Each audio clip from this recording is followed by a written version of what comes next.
পৌষের শেষ ভাগে এসে দেশের বিভিন্ন অঞ্চলে তাপমাত্রা নেমেছে মৌসুমের সর্বনিম্ন পর্যায়ে।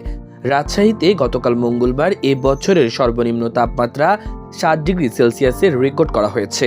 একই দিনে রাজধানী ঢাকায় সর্বনিম্ন তাপমাত্রা ছিল 12.2 ডিগ্রি সেলসিয়াস। আবহাওয়া অধিদপ্তর জানিয়েছে, মৃদু থেকে মাঝারি ধরনের শৈত্যপ্রবাহ বয়ে যাচ্ছে রাজশাহী, পাবনা, বগুড়া, দিনাজপুর, নীলফামারী, পঞ্চগড়, রাঙামাটি, যশোর, চুয়াডাঙ্গা ও কুষ্টিয়া জেলার ওপর দিয়ে। শৈত্যপ্রবাহ অব্যাহত থাকতে পারে আরও কয়েকদিন। Bangladesh weather observation team BWOT জানিয়েছে, এই শৈত্যপ্রবাহ আগামী 12 জানুয়ারি পর্যন্ত অব্যাহত থাকতে পারে। বিশেষ করে দেশের উত্তর পশ্চিমাঞ্চলের কিছু এলাকায় রাতের সর্বনিম্ন তাপমাত্রা কমে 6 থেকে 7 ডিগ্রি সেলসিয়াসে নামার সম্ভাবনা রয়েছে। BWOT জানায়, রংপুর, রাজশাহী ও খুলনা বিভাগের রাতের সর্বনিম্ন তাপমাত্রা সামান্য কমতে পারে। আগামী 10 ও 11 জানুয়ারি তাপমাত্রা উল্লেখযোগ্য হারে হ্রাস পাওয়ার সম্ভাবনা রয়েছে। বিশেষ করে পশ্চিম ও উত্তর পশ্চিম অঞ্চলের তীব্র শৈত্যপ্রবাহ বয়ে যেতে পারে। আবহাওয়াবিদ হাফিজুর রহমান জানিয়েছেন, দেশের কিছু এলাকায় মৃদু থেকে মাঝারি ধরনের শৈত্যপ্রবাহ অব্যাহত রয়েছে। চলতি সপ্তাহে শীতের তীব্রতা বজায় থাকবে, তবে 10 জানুয়ারির পর ধীরে ধীরে তীব্রতা কমতে পারে। তীব্র শীত ও শৈত্যপ্রবাহে জনজীবন বিপর্যস্ত হয়ে পড়েছে। শীতের মধ্যে কাজে বের হতে গিয়ে সব থেকে বেশি দুর্ভোগে পড়ছেন খেটে খাওয়া মানুষেরা। অনেকে কাজ পাচ্ছেন না। শীতের মধ্যে বিদ্যালয়ে আসা যাওয়ার সময় চরম ভোগান্তিতে পড়ছে শিশুরা। পূর্বাভাসে বলা হয়েছে, আজ বুধবার সারা দেশে রাত ও দিনের তাপমাত্রা সামান্য বাড়তে পারে।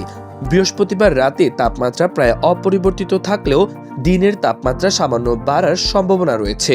শুক্রবার সারা দেশে রাত ও দিনের তাপমাত্রা সামান্য কমতে পারে এবং শনিবার তা প্রায় অপরিবর্তিত থাকতে পারে।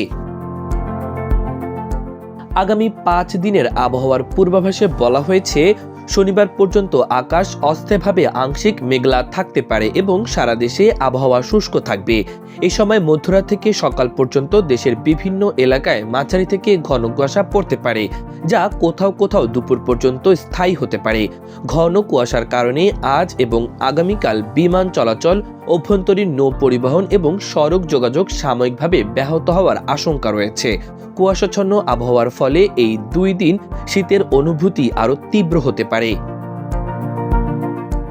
আবহাওয়া অধিদপ্তরের তথ্য অনুযায়ী গত সোমবার রাজশাহীতে সর্বনিম্ন 10 ডিগ্রি এবং সর্বোচ্চ 19.5 ডিগ্রি সেলসিয়াস তাপমাত্রা ছিল। সর্বোচ্চ ও সর্বনিম্ন তাপমাত্রার ব্যবধান ছিল 8.5 ডিগ্রি। এই ব্যবধান কম থাকার পাশাপাশি রাতের তাপমাত্রা হঠাৎ করেই অনেকটা নেমে যায়, ফলে শীতের তীব্রতাও বেড়ে যায়। গতকাল সকাল 9টা পর্যন্ত সূর্যের দেখা মেলেনি। গতকাল সকালে মেহেরপুরের তাপমাত্রা 7.5 ডিগ্রি সেলসিয়াসে নামে। তীব্র শীতে স্কুলে যেতে দুর্ভোগে পড়ে প্রাথমিক বিদ্যালয়ের শিক্ষার্থীরা। সকালে হালকা কুয়াশা আর হিম বাতাসের মধ্যে অনেকেই কাঁপতে কাঁপতে স্কুলে যেতে দেখা যায়। শিশুদের স্বাস্থ্য ঝুঁকি বিবেচনা করে বিদ্যালয় শুরুর সময়ে পরিবর্তন আনার দাবি করছেন অভিভাবকেরা। উত্তরের জেলা নীলফামারীতে কয়েকদিন ধরে 10 থেকে 13 ডিগ্রি সেলসিয়াসের ঘরে তাপমাত্রা ওঠানামা করছিল। গতকাল তাপমাত্রা 9 ডিগ্রির ঘরে নেমে যায়। ঘন কুয়াশা আর উত্তর দিক থেকে বয়ে আসা হিম বাতাস যেন গায়ে বিঁধতে থাকে। মাল্টিমিডিয়া ডেস্ক, আমার দেশ।